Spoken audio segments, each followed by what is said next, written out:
A foto, Lula indicou a advogada Verônica Abdallah Sterman para ministra do Superior Tribunal Militar, né? Havia uma expectativa toda e o presidente Lula indicou, portanto, a advogada Verônica Sterman para essa vaga. A nomeação foi publicada no Diário Oficial da União no Dia Internacional da Mulher. Vamos ver o vídeo do anúncio.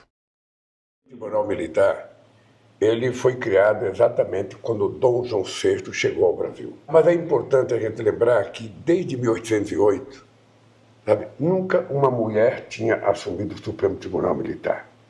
A ministra que vai assumir a presidência agora na próxima quarta-feira, ela foi a primeira mulher desde 1808 indicada por mim e no dia 8 de março de 2007. E você, Verônica, será a segunda mulher indicada por mim para o Supremo Tribunal Militar exatamente no dia 8 de março, Dia Internacional da Mulher, de 2025. Portanto, eu desejo a você toda a sorte. É preciso visitar o Senado, trabalhar com muito carinho, conversar com cada senador, porque eu tenho certeza que você e a Maria Elizabeth vão mudar a história do Supremo Tribunal Militar para melhor. Um Supremo Tribunal Militar que tenha a compreensão do que é crime militar, o que é crime comum, sabe? E eu acho que vai ser bom para a sociedade brasileira, vai ser bom para o Supremo Tribunal Militar e vai ser bom para as mulheres. Ou seja, a cada dia que passa a gente vai mostrar que as mulheres têm que estar aonde elas quiserem, como elas quiserem, porque elas não têm que submeter a ninguém. Portanto, parabéns, querida. Obrigada, presidente. Muito obrigada. Eu agradeço e fico muito honrada de ter sido indicada nessa data tão importante para as mulheres, dia 8 de março, e espero fazer jus ao cargo, vou honrar essa indicação, fico muito, muito honrada e feliz. Muito obrigada, presidente. Eu tenho certeza, Verônica, tenho certeza que a Gleice vai trabalhar muito para te ajudar nisso. Nós temos que conversar com o companheiro da Comissão de Justiça, que é o companheiro Otto, que é um companheiro muito bom, o Jacques Wagner vai te ajudar, o nosso companheiro Randolfo vai te ajudar, e eu tenho certeza que o presidente do Senado vai te ajudar, porque é muito importante que as mulheres ocupem, quanto mais espaço, melhor. Parabéns e obrigada. Que Deus te abençoe, querida. Amém, presidente. Muito obrigada. Bom, tá aí o vídeo postado nas redes sociais do presidente Lula. Aqui comigo a Isabela Calil. A Isabela é professora da Escola Sociologia e Política de São Paulo e coordenadora do Observatório da Extrema-Direita. Tudo bom, Isabela? Bem-vinda, boa tarde. Boa tarde, Diego. Boa tarde a todo mundo que nos acompanha. É um prazer estar aqui.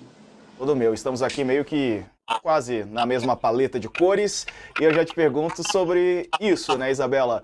Aproveitando, eu sei que 8 de março não é um dia exatamente de comemoração, de parabenização, mas um dia de luta para mulheres, assim como você.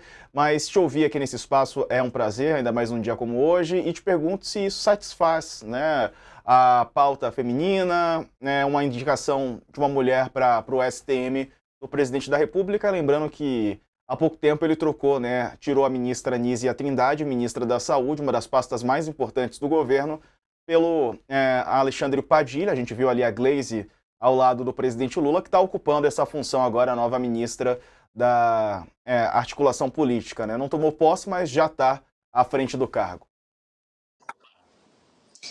Diego, é claro que é um papel importante, é um passo importante, mas não satisfaz, porque vale sempre lembrar que as mulheres são pouco mais que 50% da população brasileira. Então, enfim, se a gente for pensar que desde 1808, somente nos últimos anos a gente teve a primeira indicação e agora a gente vai ter 2 mulheres, né, ao mesmo tempo na corte, é pouco. Então, ou seja, acho que vale a pena a gente dizer o seguinte: essa indicação também, ela não me parece ser aleatória, né, que ela tenha acontecido no Dia Internacional das Mulheres, né, de luta das mulheres, e que tenha essa foto, né, que tenha esse vídeo que a gente viu dessa construção dessa imagem de Lula. Por quê? Porque Lula foi muito, e com toda razão, contestado em relação às indicações para a Suprema Corte, né? Então a gente está falando aí de um alto tribunal militar, mas para a mais alta corte do país, para o STF, havia uma expectativa de que Lula indicasse pelo menos uma mulher. E o que acabou acontecendo é que nas suas últimas 2 indicações, de Zanin e de Flávio Dino, ele indicou homens a despeito de toda essa pressão, né? Então havia, inclusive, depois, né, naquele momento, haviam listas, inclusive, indicando a possibilidade de você indicar uma mulher negra. Enfim, então o debate sobre gênero e raça era um debate que surgiu muito fortemente no STF. Então, de uma certa maneira, essa me parece ser uma resposta, que ela não é plenamente satisfatória, mas uma resposta, inclusive, a essa pressão anterior da indicação para o STF. Agora, Isabela, de uma maneira geral, as políticas do governo federal, né, no que a gente está falando aqui, políticas sobre as mulheres, e aí a gente pode falar em relação à geração de empregos, a remuneração mais adequada, né, quer dizer, nivelar a remuneração com homens que ocupam as mesmas funções. A gente registrou aqui na primeira edição os índices da violência, né, feminicídio, que ainda vai ser pauta aqui, né, no programa de hoje, também com um caso específico de São Paulo, mas a gente sabe que são tantos, né, no país. Como é que você vê também a movimentação do governo, o Ministério das Mulheres, por exemplo, a ministra Cida também? Acho que sempre, considerando as questões históricas, né, e pode até parecer um pouco, digamos, que sempre está faltando alguma coisa, mas a verdade é que sim, né? Considerando todo o processo histórico e a exclusão das mulheres nos espaços de poder, é claro que qualquer ação ela é bem-vinda, mas ainda fica muito aquém. E no caso específico das ações governamentais, eu acho que tem um ponto sensível que basicamente é o seguinte: diferentes pesquisas mostram que as mulheres elas são mais vulneráveis, elas estão mais suscetíveis à pobreza, a questões de vulnerabilidade social, econômica, incluindo falta de alimentos. Então, ou seja, quando a gente tem uma situação que, em geral, atinge a população, e vai atingir a população mais pobre, ela atinge mais fortemente as mulheres. Então, vale lembrar que tem uma configuração no Brasil de muitas mulheres serem as únicas responsáveis pela casa, né? Então, pelo cuidado dos filhos, às vezes de irmãos, de pais. Então, essa sobrecarga de cuidado, aliado a uma remuneração salarial que historicamente é mais baixa e a outras vulnerabilidades, expõe a mulher que toda vez que a gente tem uma situação, por exemplo, como alta de preço de alimentos, isso pesa mais para a mulher. Então, o governo Lula, nos seus 2 primeiros mandatos, ficou conhecido, uma das suas principais marcas foi o Bolsa Família. E o Bolsa Família, ainda que ele não tenha uma destinação específica, né, para mulheres, a maior parte dos beneficiários do Bolsa Família eram mulheres, né, nesse momento.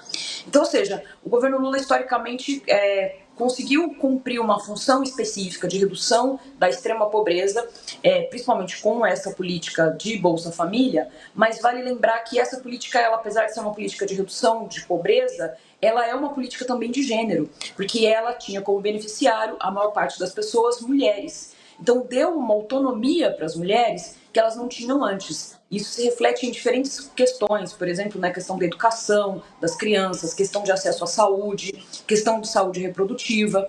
E o que acontece é que a gente não tem, eu não vejo uma grande marca relacionada ao enfrentamento dessas questões de gênero nesse atual governo.